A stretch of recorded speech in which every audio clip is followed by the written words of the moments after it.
الرحمن علم القرآن خلق الإنسان علمه البيان الشمس والقمر بحسبان والنجم والشجر يسجدان والسماء رفعها ووضع الميزان ألا تطغوا في الميزان وأقيموا الوزن بالقسط ولا تخسروا الميزان والأرض وضعها للأنام فيها فاكهة والنخل ذات الأكمام والحب ذو العصف والريحان فبأي آلاء ربكما تكذبان خلق الإنسان من صلصال كالفخار وخلق الجان من مارج من نار فبأي آلاء ربكما تكذبان رب المشرقين ورب المغربين فبأي آلاء ربكما تكذبان مرج البحرين يلتقيان بينهما برزخ لا يبغيان فبأي آلاء ربكما تكذبان يخرج منهما اللؤلؤ والمرجان فبأي آلاء ربكما تكذبان وله الجوار المنشآت في البحر كالأعلام فبأي آلاء ربكما تكذبان كل من عليها فان ويبقى وجه ربك ذو الجلال والإكرام فبأي آلاء ربكما تكذبان يسأله من في السماوات والأرض كل يوم هو في شأن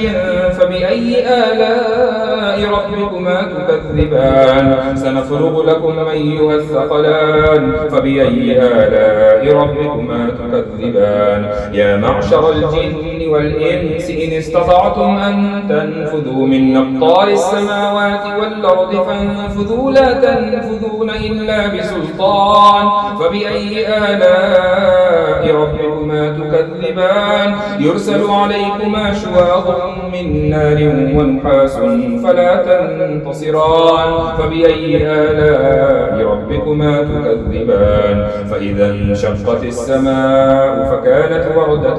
كالدهان فبأي آلاء ربكما تكذبان فيومئذ لا يسأل عن ذنبه إنس ولا جان فبأي آلاء ربكما تكذبان يعرف المجرمون بسيماهم فيؤخذ بالنواصي والأقدام فبأي آلاء ربكما تكذبان هذه جهنم التي يكذب بها المجرمون يطوفون بينها وبين حميم آن فبأي آلاء ربكما تكذبان الله أكبر ولمن خاف مقام ربه جنتان فبأي آلاء ربكما تكذبان ذواتا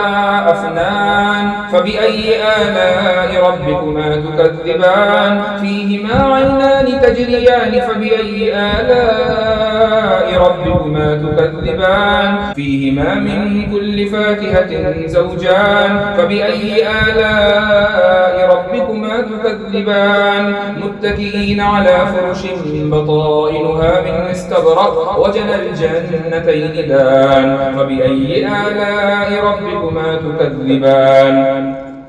فيهن قاصرات الطرف لم يطمثهن إنس قبلهم ولا جان فبأي آلاء ربكما تكذبان كأنهن الياقوت والمرجان فبأي آلاء ربكما تكذبان هل جزاء الإحسان إلا الإحسان فبأي آلاء ربكما تكذبان ومن دونهما جنتان فبأي آلاء ربكما تكذبان مدهامتان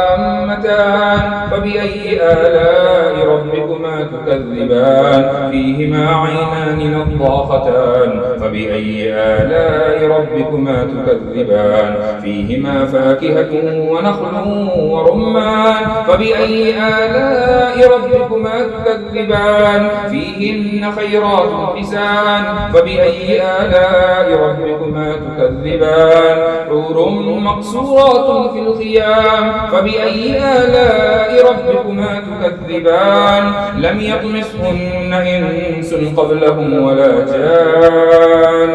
فبأي آلاء ربكما تكذبان متكئين على رفرف خضر وعبقري حسان فبأي آلاء ربكما تكذبان تبارك اسم ربك ذي الجلال